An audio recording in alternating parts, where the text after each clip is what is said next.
Part 5. Dealing with Clients. Chapter 24. Feedback. I would like to bring up a thought. What if a student is dropping out because of something that has actually happened in your course? Chances are you may have noticed that things had been different in the past few classes before their leaving. And because of this student's change of mood or change of behavior, you might have talked to them along these classes about their motivation and what could have been done differently. It is always a good idea to check out the reasons why someone is leaving. Most people will have a hard time voicing if they were not satisfied with what they received in their classes. They would probably do it more easily later, especially if they can write it other than say it. So, how about preparing a feedback form to send to every student who drops out? When doing so, be careful so as to be as open as possible during the form creation. Compare these two questions. 1. What has made you drop out of the course? 2. What would you like to have more focus on if you took another language course in the future? Which sentence do you think there would be more room for the student to open up about their true feelings? See possible answers. Answers to question 1. I have other priorities in my life at the moment. I've been working a lot. I've been absent too many times. Answers to number 2. I would like to dedicate more to the course next time.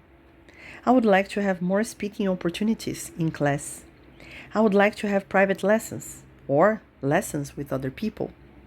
I would like to improve my listening, speaking, reading, writing. Can you see that the answers to the first question tell you nothing about how the student felt in class? However, the answers to the second question leave us more room to grasp some of the reasons why the student might have been dissatisfied in the course. Some possible questions for you to adapt to your form: multiple choice or not. What activities did you like most? What activities did you like least?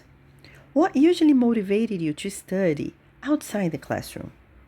Upon analyzing these answers, you will be able to correlate them with the type of tasks your students did during the course.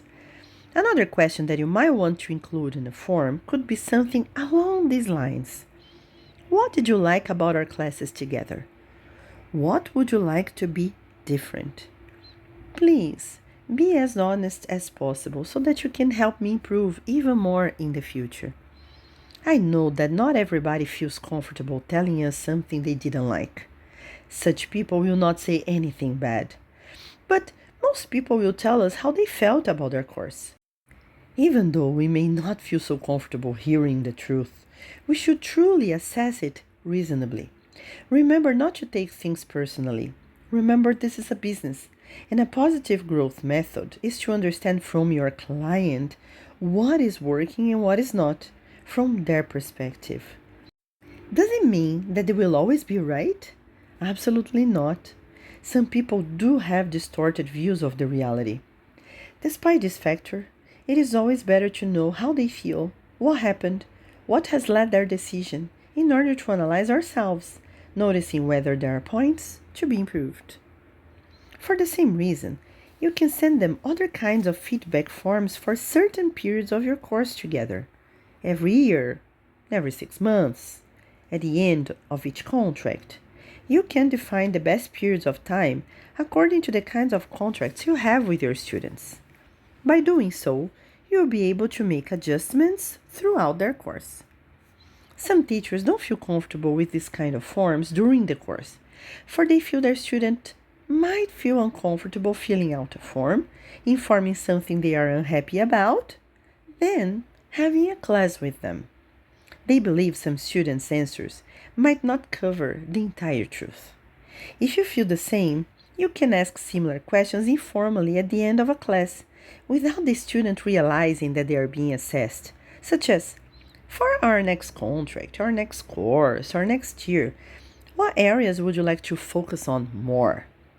The important thing is to find a way to be aligned with your students' expectations in order to avoid unexpected course cancellations. In case you think these ideas will not have your student open up to you, what you can do is to create a form with the option to answer it anonymously. You can make some answers compulsory, others not.